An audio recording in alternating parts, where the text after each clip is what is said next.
जय हिंद दोस्तों। मैं आज मुगल वंश में औरंगजेब के बारे में बताऊंगा। औरंगजेब से विभिन्न परीक्षाओं में प्रश्न पूछे जाते हैं। तो फ्रेंड, बिना देरी किए हुए आप क्या करें, सब्सक्राइब कर ले चैनल को, कॉम्पिटिटिव क्लास को लाइक करें, शेयर करें और कमेंट करते रहें। चलिए औरंगजेब के बारे में देखते हैं। औरंगजेब से विभिन्न परीक्षाओं में प्रश्न पूछे जाते हैं। पहला प्रश्न पूछा जाता है कि औरंगजेब का जन्म कब हुआ था। तो 24 अक्टूबर 1618 ईस्वी को हुआ था। क्या कब हुआ था? 24 अक्टूबर 1618 ईस्वी को हुआ था औरंगजेब के जन्म। दूसरा प्रश्न पूछा जाता है, औरंगजेब के गुरु का नाम क्या है? मीर मोहम्मद हकीम है। औरंगजेब के गुरु का नाम क्या है? मीर मोहम्मद हकीम है। तीसरा प्रश्न, जिंदा पीर, बहुत बार परीक्षाओं में पूछा गया है। जिंदा पीर किसे कहते हैं? औरंगजेब को कहा जाता है जिंदा पीर किसे कहते हैं? औरंगजेब को कहा जाता है। पुरंदर की संधि कब हुई थी? तो 22 जून 1665 ईस्वी को हुई थी। वीवीआई प्रश्न है ये कि पुरंदर की संधि कब हुई थी? तो 22 जून 1665 ईस्वी को पुरंदर की संधि हुई थी। अगला प्रश्न पूछा जाता है, पुरंदर की संधि किसके बीच हुई थी? तो जयसिंह और शिवाजी के बीच हुआ था। किसके बीच हुआ था? जयसिंह एवं शिवाजी के बीच पुरंदर की संधि हुई थी। कब हुई थी? तो 22 जून 1665 ईस्वी को हुई थी। तेग बहादुर की हत्या, ये सिखों के 9वें गुरु हैं। गुरु गोविंद सिंह के पिता का नाम क्या था? तेग बहादुर था। सिखों के 9वें गुरु हैं तेग बहादुर। और तेग बहादुर की हत्या किसने की? औरंगजेब ने किया था। क्यों किया था? तो इस्लाम नहीं स्वीकार करने के कारण तेग बहादुर की हत्या की गई थी। जजिया कर को पुनः किसने लागू किया था? तो औरंगजेब ने 1679 ईस्वी में जजिया कर को पुनः लागू किया था। किसने? औरंगजेब ने। अगला क्वेश्चन, औरंगजेब के समय जाटों का विद्रोह का नेतृत्व किसने किया था? तो औरंगजेब के समय जाटों के विद्रोह का नेतृत्व गोकुला एवं राम राय ने किया था। याद रखेंगे कि औरंगजेब के समय जाटों का विद्रोह का नेतृत्व किसने किया था? तो गोकुला एवं राम राय ने किया था। तीसरा प्रश्न अगला पूछा जाता है, हिंदू मंदिर तोड़ने का आदेश किसने दिया था? किस मुगल शासक ने हिंदू मंदिर तोड़ने का आदेश दिया था? तो औरंगजेब ने दिया था। किसने दिया था? औरंगजेब ने दिया था। अगला प्रश्न देखते हैं, औरंगजेब ने गोलकुंडा को मुगल साम्राज्य में कब मिला लिया? तो 1687 में औरंगजेब ने गोलकुंडा को मिलाया था। इससे पहले एक प्रश्न है, औरंगजेब ने बीजापुर को कब मिलाया था? 1685 में। याद रखेंगे फ्रेंड, ये वीवीआई प्रश्न है कि औरंगजेब ने क्या किया था कि बीजापुर को मुगल साम्राज्य में कब मिलाया था? तो 1685 में। और औरंगजेब ने गोलकुंडा को कब मिलाया था? 1687 में मुगल साम्राज्य में मिला लिया था। अगला प्रश्न, औरंगजेब के समय सूबों की संख्या कितनी थी, यानी प्रांत की संख्या कितनी थी?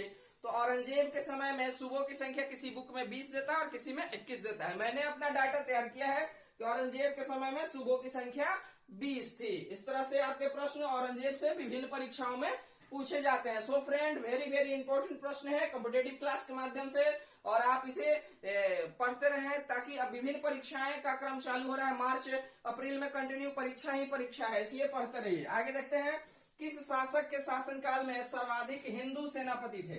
सर्वाधिक हिंदू सेनापति किसके समय में थे? सर्वाधिक हिंदू सेनापति औरंगजेब के समय में थे। याद रखेंगे, सर्वाधिक हिंदू सेनापति किसके समय में थे? औरंगजेब के समय में थे। अगला क्वेश्चन है, बीबी का मकबरा। बीबी का मकबरा किसी कहते हैं? तो रबिया उद्दौरानी औरंगजेब की पत्नी थी। क्या नाम था उसका? रबिया उद्दौरानी। औरंगजेब की पत्नी का नाम रबिया उद्दौरानी। और उसी के मृत्यु के बाद जो उसका कब्र था उसी पे बनाया गया ये महल था, जिसे हम क्या कहते हैं? बीबी का मकबरा कहते हैं। और ये बीबी का मकबरा कहाँ है? औरंगाबाद महाराष्ट्र में है। याद रखेंगे, ये भी प्रश्न पूछा जाता है कि बीबी का मकबरा कहाँ है? तो औरंगाबाद महाराष्ट्र में है। बीबी के मकबरे का निर्माण किसने करवाया था? तो औरंगजेब ने करवाया था। क्वेश्चन आता है कि बीबी के मकबरे का निर्माण किसने करवाया था? औरंगजेब ने करवाया था। द्वितीय ताजमहल किसे कहते हैं? तो बीबी के मकबरा को कहते हैं। बहुत इंपॉर्टेंट प्रश्न है, हमेशा परीक्षाओं में आते रहते हैं कि द्वितीय ताजमहल किसे कहते हैं? तो बीबी के मकबरे को कहते हैं द्वितीय ताजमहल। ये कहाँ है बीबी का मकबरा? औरंगाबाद महाराष्ट्र में है। इसका निर्माण किसने करवाया था?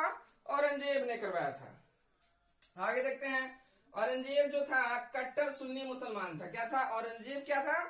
कट्टर सुन्नी मुसलमान था। अब यहाँ क्वेश्चन बन के आएगा कि मुगल शासक कौन सा था जो कट्टर मुसलमान था? तो औरंगजेब था। कब्रों पर दिया जलाने की प्रथा की रोक लगा दी थी। कब्रों पर दिया जलाने की प्रथा को बंद कर दिया। किसने बंद किया था? तो कब्रों पर दिया जलाने की प्रथा को बंद औरंगजेब ने किया था। याद रखेंगे, औरंगजेब कौन सा वाद्य यंत्र बजाता था? तो बीना बजाता था। क्वेश्चन आता है औरंगजेब कौन सा वाद्य यंत्र बजाता था? बीना बजाता था। अगला प्रश्न, संगीत पर प्रतिबंध लगाने वाला कौन सा शासक मुगल था? तो औरंगजेब ही था। कौन था? औरंगजेब ही था संगीत पे प्रतिबंध लगाने वाला, लेकिन स्वयं क्या बजाता था? बीना बजाता था। अगला प्रश्न को देखते हैं, औरंगजेब द्वारा चलाया गया जिहाद का अर्थ क्या है? औरंगजेब द्वारा चलाया गया जो जिहाद था उसका अर्थ क्या है? तो दारुल इस्लामी है। औरंगजेब द्वारा चलाया गया जिहाद का अर्थ दारुल इस्लामी है। अगला प्रश्न, दिल्ली के लाल किला में मोती मस्जिद का निर्माण किसने किया था? बहुत इंपॉर्टेंट प्रश्न है, एकदम लाइक करो, एकदम सब्सक्राइब करो। ये प्रश्न इंपॉर्टेंट है। कह रहे हैं कि दिल्ली के लाल किला का मोती मस्जिद का निर्माण किसने किया था? तो औरंगजेब ने किया था। किसने किया था? औरंगजेब ने किया था। दिल्ली के लाल किले में मोती मस्जिद का निर्माण किसने किया था? औरंगजेब ने किया था। अगला प्रश्न देखते हैं, सिक्कों पर कलमा खुदवाया था किस शासक ने? औरंगजेब ने। किसने? औरंगजेब ने सिक्कों पर कलमा खुदवाया था। 1663 में सती प्रथा पर प्रतिबंध किसने लगा दिया? औरंगजेब ने लगा दिया। किसने लगाया? औरंगजेब ने सती प्रथा पे प्रतिबंध लगा दिया। कब लगा दिया? 1663 ईस्वी में लगा दिया। अगला क्वेश्चन, तिलपट युद्ध में जाटों को परास्त किसने किया था? तो तिलपट युद्ध में जाटों को परास्त औरंगजेब ने किया था। इस तरह से विभिन्न परीक्षाओं में आने वाले औरंगजेब से प्रश्न मैंने लाया है, और इस प्रश्न के माध्यम से आप विभिन्न एग्जाम में अच्छी सफलता पा सकते हैं। और ये औरंगजेब टॉपिक है जो कि कॉम्पिटिटिव क्लास के माध्यम से विभिन्न परीक्षाओं में पूछे जाने वाले प्रश्न को रखा गया है। सो फ्रेंड, आप सब्सक्राइब करें, लाइक करें एंड शेयर करें। धन्यवाद।